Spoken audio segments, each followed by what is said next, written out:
Hi Thomas, what's the latest on an injury front? Is Christian Norgaard available tomorrow? No, unfortunately not. Christian will not be available. Got some issues with his Achilles that tried to get on top of. So yeah. Any ideas on how long he may be out? No, that's just sorry. Look at the first game where we need to prepare for, and he's out for that game, and then we'll see. It's not like a definite that'll how long it will be. And Christopher Ira, is he back in full training now? Back in full training, yeah. But probably too early. Yeah, he will not be ready for the squad. It's now no wins in 6, but I imagine when you look at the performance in games like the one against Aston Villa, there's no concern about their performance and form at all. Yeah, absolutely bang on. Of course, it's the.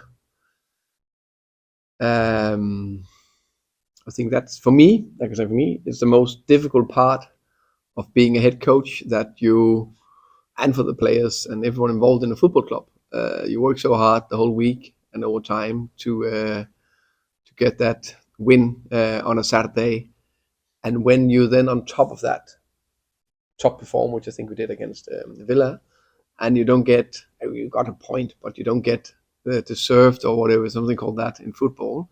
3 points. That's hard to accept in the logical brain or emotional brain. Maybe not an emotional brain. The logical brain is that we look at the performances, we analyze it, we see that we're doing a lot of things right, and we've done that in the last 6 games.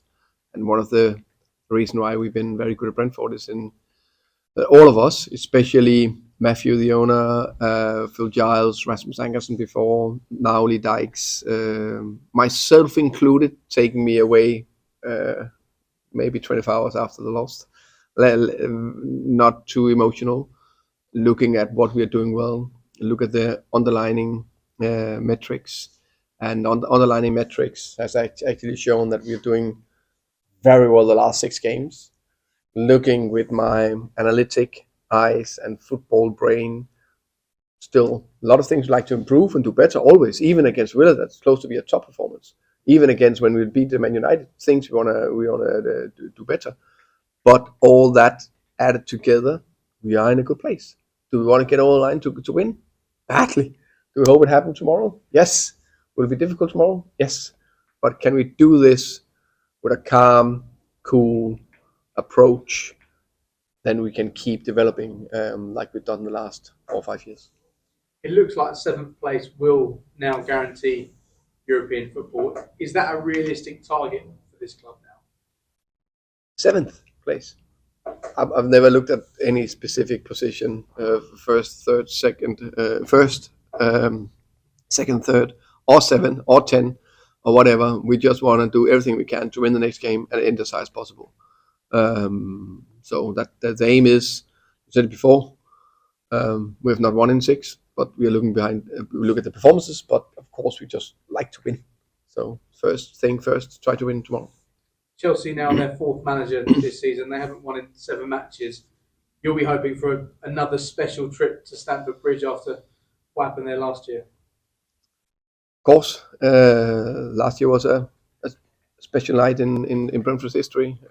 Fantastic game. I definitely always remember. We hope that we can go and perform again tomorrow, and we hope that we can win. I think it's important.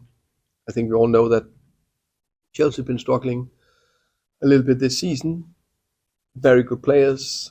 I think Frank, I know they haven't won. I think clearly in the 4 games he's been in charge, they are playing with bigger energy, more intensity on the eye and also on the numbers. And I think actually they played a very good game, for example, against Madrid at home.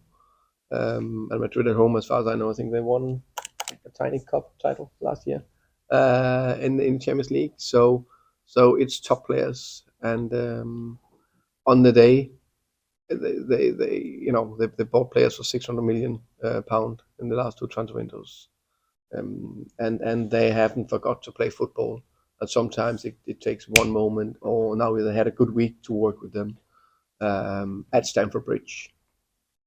They are clear favourites, of course they should be, but we hope and believe that we can do something.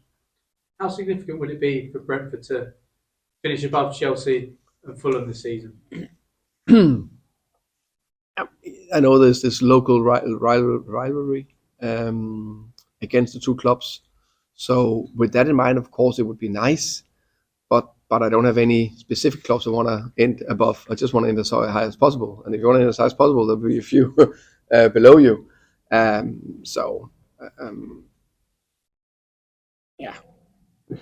Do we want to end higher than both clubs? Yes, but also want to end higher than whatever who's above us now, Villa, Brighton, whatever. But yeah, so we just want to end as high as possible.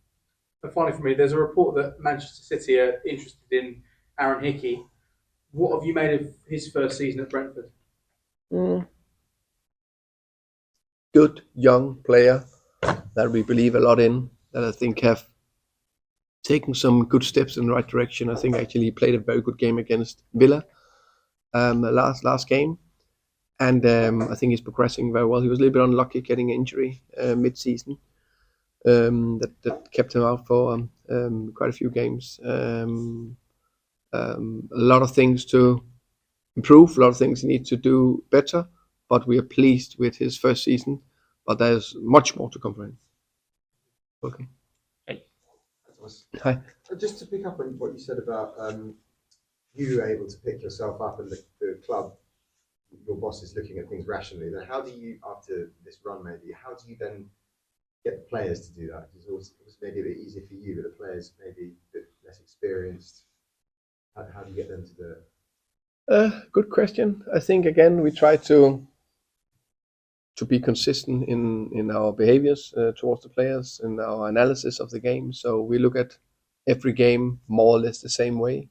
How we look at our principles, what we have done well in terms of our style of play, what we want to do, how we measure it, how we can show that was good or that could be changed, or what was the thing that was specifically well inside the principles, but for this specific game plan, and what is the things we need to do better. And we do that no matter if we are winning, drawing, or losing.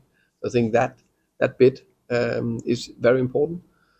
I think that especially when they can see, I think that's the key thing. The second thing is they also can see that our performance has been good. They also know that how can I say we should have won against Villa with the way we played, and then we just try to reinforce the positives in those performances. That's what I believe in. Chelsea obviously didn't have a very good game against Brighton a couple of weeks ago. Brighton played very well. Is there anything you can maybe take from the way that Brighton played and went about that? I think Brighton have been very, very good this season. I think they're a tiny bit further down the line compared to us. I think we spoke about that last time when we faced them. I think there's the 6 years, something like that, in Premier League is our second. So in terms of building layers, which they've done very well, I think we are just a few layers behind that. But I always look at different teams to see how they do against the opponent that's in front of us. So that it's one game I look back at yesterday and this morning. Same with the Wolves game. So those are the two main games we looked at because Frank's been in charge in those two. And just lastly, then, what do you see when you look? You sort of mentioned how maybe Frank's changed it on the pitch, but just from club to club, what do you see? When you sort of think of Chelsea at the moment, how does it come across to you?